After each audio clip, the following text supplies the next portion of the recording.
The rain came down harder, drumming against the steel door as Alex, Mia, and Lucas slipped into the night. The alley stretched before them like a narrow artery of darkness, slick cobblestones glistening under the dim light of a flickering street lamp. Somewhere behind, the echo of Detective Harris's voice still seemed to linger, chasing them in spirit even if the man himself was now sealed off behind layers of concrete and distance. Alex led the way, his breath coming in sharp bursts, not from exhaustion but from the adrenaline still flooding his system. Every nerve was screaming at him to keep moving, faster, farther, away from the neon heartbeat of the city center. Mia stayed close to his shoulder, scanning every shadow and doorway like a hawk, her pistol held low but ready. Lucas lagged just a step behind, his hands gripping the straps of the heavy duffel bag that seemed to weigh more with each passing block. The city had changed in the hours they'd been inside the building. The fog had thickened, swallowing the high-rises in a damp haze, and the streets were emptier now, the nightlife retreating indoors. Their footsteps echoed unnervingly loud.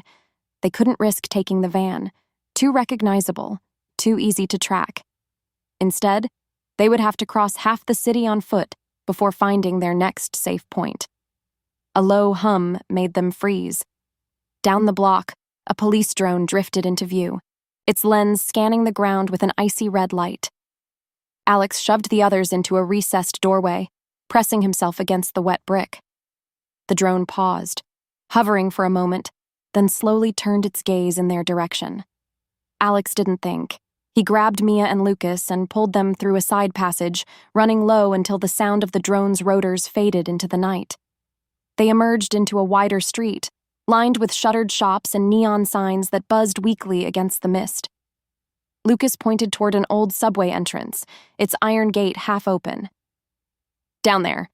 We can take the maintenance tunnels." Alex hesitated. Those tunnels were a maze, half abandoned, half monitored by the city's underpaid transit cops. But Harris's team would be flooding the surface roads soon. The underground was their only chance. The air hit them like a damp wall as they descended the stairs. The stench of mildew and rust clung to the narrow stairwell. At the bottom, flickering fluorescent lights cast long shadows across the graffiti-stained walls. Mia took point now, her movements sharp and precise, leading them past locked gates and forgotten platforms. Their footsteps echoed in the silence, occasionally broken by the distant rumble of a train somewhere far above. They didn't realize they were being followed until it was too late. From the far end of the tunnel, a figure emerged, broad-shouldered, wearing a long coat, the kind you didn't see much anymore. He wasn't wearing a badge, but everything about his stance screamed law enforcement. His voice carried easily through the tunnel. "You three don't make this easy, do you?" It wasn't Harris. It was one of his shadows. Sergeant Doyle, the man Harris trusted for the jobs that required getting his hands dirty. His right hand rested casually inside his coat, and Alex didn't need to see the weapon to know it was there. Mia stepped forward, her voice low but steady. "You don't want this fight, Doyle." Doyle smirked. "You're right. I don't want to fight. I just want the bag." His eyes flicked to Lucas, and the duffel strap tightened in the younger man's grip. Alex knew the bag was non-negotiable. Inside it was everything they'd risked their lives for. The encrypted drives, the stolen intel that could burn Harris's entire operation to the ground. Giving it up would mean everything they'd done tonight was for nothing. The standoff lasted 3 tense seconds. Then Mia moved first. She stepped sideways, firing once into the tunnel wall. The sound was deafening in the enclosed space, the flash blinding Doyle for a heartbeat. Alex lunged forward, shoving Lucas past him. Doyle's hand came up, gun clearing his coat, but Alex slammed into him with his shoulder, sending the shot wide. "Go!" Alex roared. They ran, boots pounding against the wet concrete, turning corner after corner until the air grew hotter and the hum of electrical lines overhead told them they were deep in the maintenance network. Behind them, Doyle's footsteps echoed like a hunting drum. They didn't stop until they found an old service door. Lucas forced it open with a crowbar, and they spilled into a dimly lit utility room, breathing hard. Mia shut the door, locking it with a rusted bolt. Alex sank against the wall, his heart hammering. "We can't keep running like this. Harris is tightening the net. Next time we won't see them coming." Mia's gaze was sharp. "Then we make them come to us. On our terms." Lucas looked up, sweat beading his forehead. "You're talking about baiting Harris?" She nodded. "One last move. One last game. We either take him down now, or we disappear for good." The utility room smelled of old oil and stale air, a relic of the city's forgotten infrastructure. A single flickering bulb swung overhead, casting jittering shadows across the cracked tiles. Outside, somewhere beyond the concrete walls, the tunnels pulsed with the faint vibration of trains and the occasional metallic clang that made them all instinctively tense. Mia crouched on the floor, dragging the duffel bag between them. She unzipped it just enough to expose the neatly packed drives, their metallic casings glinting under the sickly yellow light. "These aren't just evidence," she said quietly, her voice cutting through the hum of the bulb. "They're leverage. Harris isn't chasing us just to put us in cuffs. He needs this, badly. If we make it look like we're about to sell it to someone else, he won't wait for backup. He'll come himself." Alex studied her, his jaw set. "You're gambling that his ego is bigger than his sense of caution." "It is," she replied without hesitation. "That's his weakness. He doesn't trust anyone else to clean up his messes." Lucas shifted uneasily. "And what happens if he shows up with half the department behind him?" Mia zipped the bag shut. "Then we improvise. But the window's closing. Once Doyle gets word back to him, Harris will lock down the city. If we want control, we take it now." They moved quickly, climbing back into the service tunnels, weaving through narrow passages until they found an access ladder leading to an abandoned street-level warehouse. The place smelled of damp wood and dust, with shafts of moonlight cutting through broken windows. It had once been a shipping hub, judging by the rusted rails embedded in the floor and the skeletal remains of loading cranes overhead. Now it would be their stage. Alex walked the perimeter, testing doors and sightlines. Mia checked her pistol and then began planting small black discs at key points, motion-triggered noise emitters Lucas had rigged months ago. In the echoing emptiness of the warehouse, they would make it sound like attackers were moving in from multiple directions, creating confusion. Lucas set up a terminal on an overturned crate, connecting one of the drives to a portable antenna. "I can push a burst transmission," he explained. "Something that makes it look like we're negotiating with an outside buyer. The signal will be dirty, traceable just enough to lure him here, but cut off before he can track it directly." By the time they were ready, the night had deepened into that hour when even the city's most restless seemed to pause. Outside, the streets were silent, the fog curling thick against the warehouse walls. Mia sat in the shadows, her eyes fixed on the open floor where the bag lay in plain sight under a thin beam of moonlight. "When he comes in, Alex, you keep him talking. I'll flank him from the catwalk. Lucas, you stay on the terminal until I say otherwise. The moment this turns bad, you kill the lights." Alex gave a short nod. "Let's finish this." Lucas hit the transmit key. The bait was in the water. Minutes ticked by. The warehouse creaked in the cold, the sound of old wood shifting under the weight of memory. Somewhere far off, a siren wailed, then faded into the distance. Alex's heartbeat matched the rhythm of the swinging bulb overhead. Then, footsteps. Slow, deliberate. From the main entrance, Harris emerged, a dark silhouette framed by the fog outside. He didn't bother with subtlety. His coat swayed with each step, his polished shoes clicking against the concrete. His eyes, sharp and unreadable, locked immediately onto Alex. "You've been busy," he said, his voice calm, but carrying the weight of a man who knew exactly how much control he still had. "Running through my city like you own it, stealing what doesn't belong to you." Alex didn't move. "You mean the truth?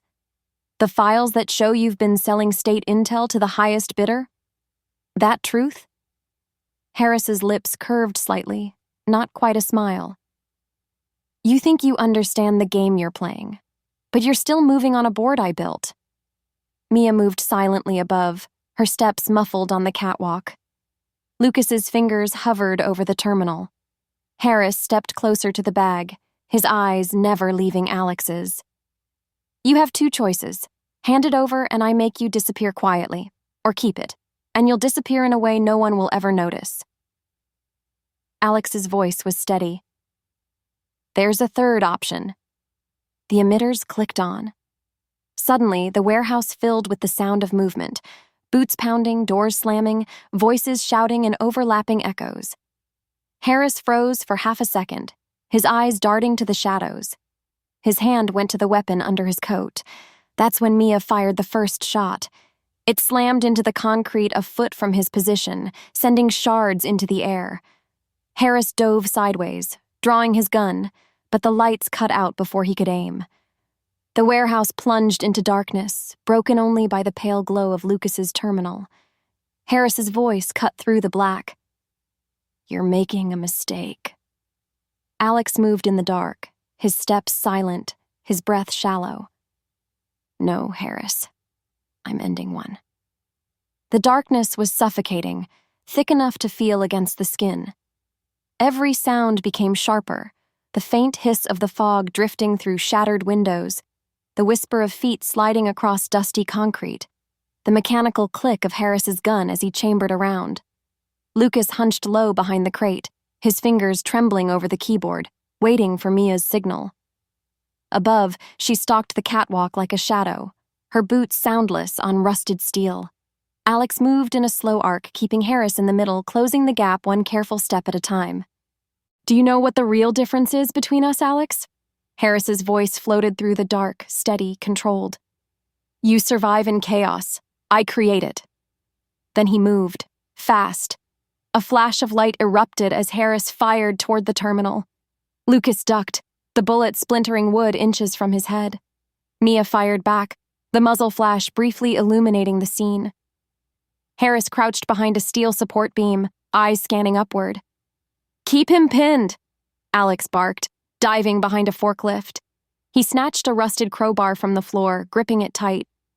In the shadows, the echo of his footsteps was swallowed by the layered noise of the emitters still blaring phantom attackers. Mia shifted position above, sighting Harris through the gaps in the railing. She took another shot. Sparks danced from the beam he hid behind. Harris didn't flinch. Instead, he hurled a small metal sphere toward Lucas's station. "Grenade!" Lucas shouted, scrambling away. The device clinked across the floor, then erupted, not with fire, but with a blinding white flash and a thunderous bang. The emitters died instantly, plunging the room into true silence. Blinking away the afterimage, Alex caught Harris moving toward the bag. The detective's hand was outstretched, almost casual, as if claiming something he'd never doubted was his. Alex lunged. The crowbar caught Harris across the forearm, the sound of metal on bone ringing through the warehouse. Harris grunted but didn't drop the gun. Instead, he swung it toward Alex's chest. Mia fired again. The bullet grazed Harris's shoulder, spinning him back a step. Alex tackled him, the two crashing into a stack of old crates that exploded into a cloud of dust. The gun skittered away into the dark. They rolled, fists and elbows colliding in brutal rhythm. Harris was stronger, but Alex fought like a man with nothing left to lose, landing a blow that snapped the detective's head back. Harris retaliated with a knee to Alex's ribs, the crack of cartilage loud in the stillness. Alex gasped, his vision swimming. But Mia was already moving, leaping down from the catwalk with the grace of someone who had done this 100 times. She landed hard, her boot catching Harris in the side of the skull. The detective hit the floor, dazed but not beaten. His hand scrabbled along the concrete, searching for the gun.